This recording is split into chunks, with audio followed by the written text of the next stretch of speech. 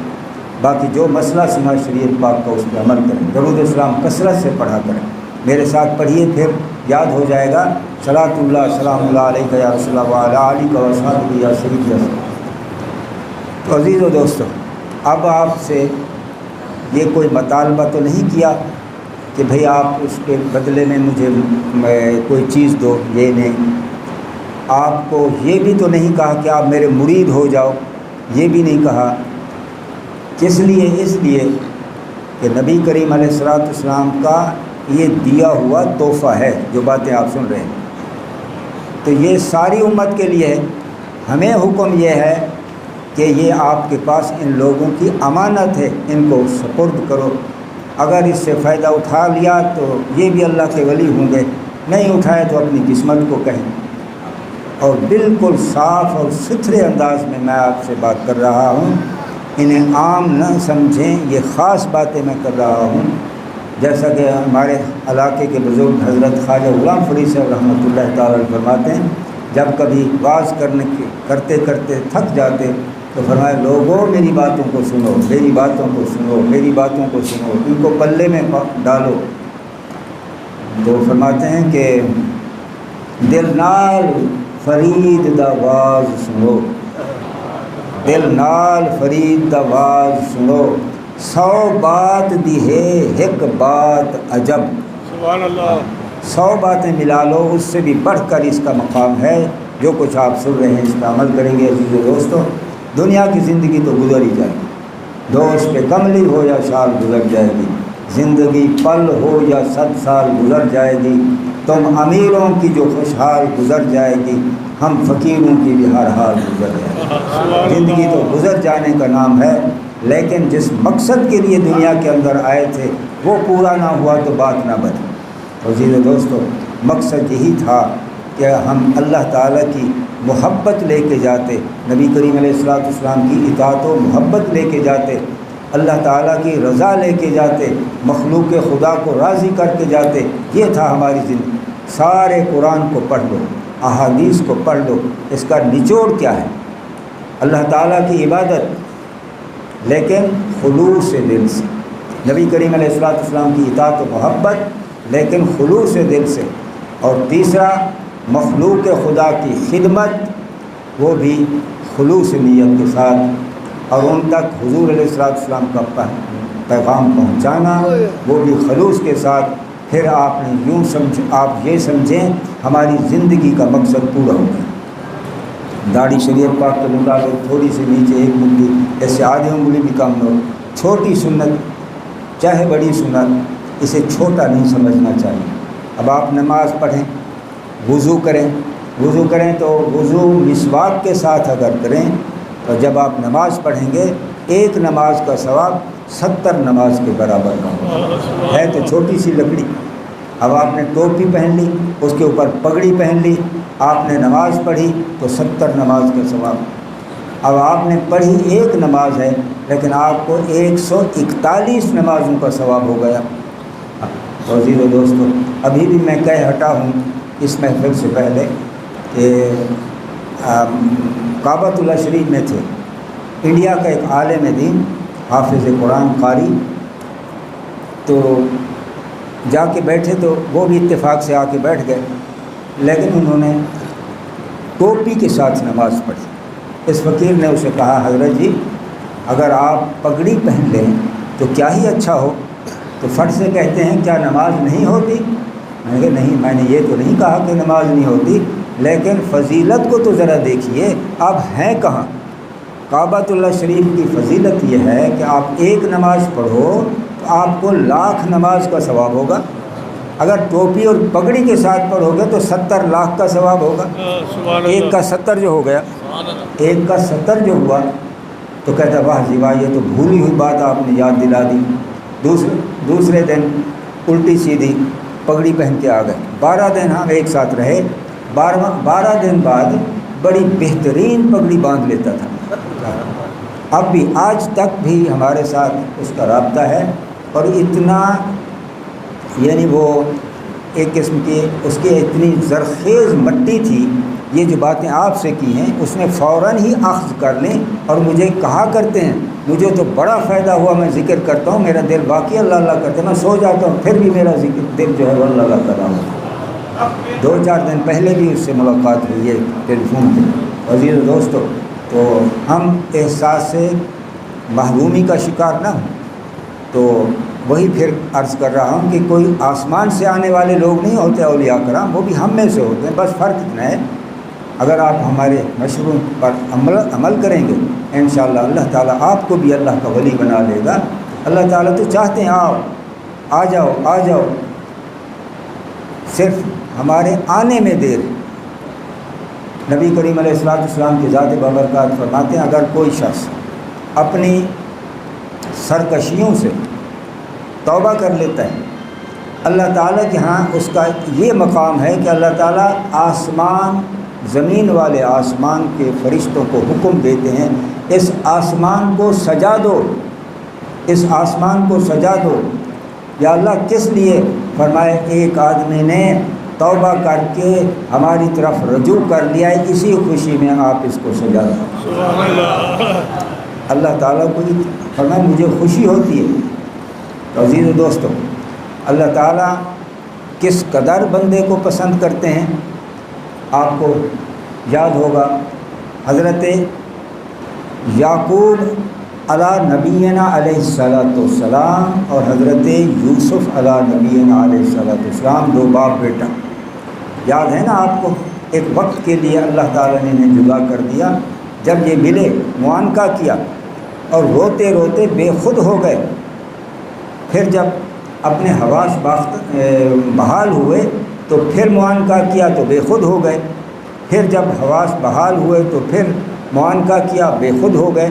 اب یہ منظر جو تھا حضرت جبریل علیہ السلام کے سامنے تھا، اللہ کی بارگاہ میں عرض کی یا اللہ دنیا میں اس قدر بھی کسی کو کسی سے پیار ہوتا ہے جو میں دیکھ رہا ہوں، جو میں منظر دیکھ رہا ہوں؟ تو اللہ تعالیٰ نے فرمایا اے میرے جبریل سن لو، میرا ایک محبوب ہے، میرا ایک محبوب ہے، اس سے کئی گنا بڑھ کر میں اس کی امت سے پیار کرتا ہوں، میں اس کی امت سے پیار کرتا ہوں۔ اللہ تعالی ہم سے اتنا پیار کریں، ہم رجوع کریں تو پھر کس قدر تیزی سے ہمیں اپنے قریب بلا لیں۔ حضور علیہ السلام فرماتے ہیں جو شخص بالشت اللہ کے قریب ہوتا ہے اللہ ایک ہاتھ اس کے قریب ہوتا ہے، سجدوں کی کثرت سے، اللہ کے ذکر سے۔ اگر وہ ایک بالشت، ایک ہاتھ، وہ ایک قدم یہ چل کے آتا ہے، وہ دوڑ کے آتا ہے، اللہ تعالیٰ خود فرماتے ہیں وہ چل کے آتا ہے، میں دوڑ کے آتا ہوں، یہ ہوا کیا آگے کہ میں اس کے کان بن جاتا ہوں۔ اللہ فرماتا میں اس کے کان بن جاتا ہوں، وہ نہیں سنتا میں اس کی زبان بن جاتا ہوں، وہ نہیں بولتا میں بولتا ہوں، سارے اعضاء گنوا دیے۔ تو پھر کیا گفتہ شام گفتہ اللہ بغد گرچہ آج حکم عبداللہ بغد، جب اطاعت میں اس قدر اطاعت میں توجہ سے عمل کیا، اللہ تعالیٰ نے اس قدر لوگوں کو اپنا قرب عطا کیا کہ حضور علیہ السلام نے یہ بھی فرمایا کہ پہلے انبیاء کرام کے کچھ لوگ ایسے تھے جن سے فرشتے بات کیا کرتے تھے، تو میرا فاروق بھی انہی میں ہے جیسے فرشتے باتیں کرتے ہیں، اور فرمایا ان کی زبان پر حق بولتا ہے، ان کی زبان پر حق بولتا ہے۔ تو جو ان کی زبان سے نکلے سمجھ لو یہ حق ہے۔ نبی کریم علیہ السلام کے بارے اللہ تعالیٰ نے خود فرمایا ما ینطق عن الہویٰ ان ہوا الا وحی یوحیٰ، یہ اپنی مرضی سے نہیں بولتے، ان کا بولنا یہ میرا بولنا ہے۔ اسی طرح اولیاء کرام کو بھی اللہ تعالیٰ مقام عطا کرتے ہیں، ہمیں وہ نہیں کام کر رہا میں کام کر رہا ہوں، وہ نہیں بولتا میں بولتا ہوں۔ بہرحال یہ ساری باتیں ہیں اسی کے زیر تحت کہ دل سے اللہ کا ذکر سب سے بڑی بات یہ ہے۔ انشاءاللہ پھر دنیا میں بھی کامیاب آخوں۔ سب دوست ایک دفعہ میرے ساتھ پڑھیے گا، جو لوگ بیعت ہونے کی غرض سے بیٹھے ہیں ان کی بیعت ہو جائے گی، باقیوں کی توبہ ہو جائے گی۔ آمنت باللہ وملائکتہ وکتبہ ورسلہ والیوم الآخر والقدر خیرہ وشرہ من اللہ تعالی والبعث بعد الموت، استغفر اللہ تعالی ربی من کل ذنب واتوب۔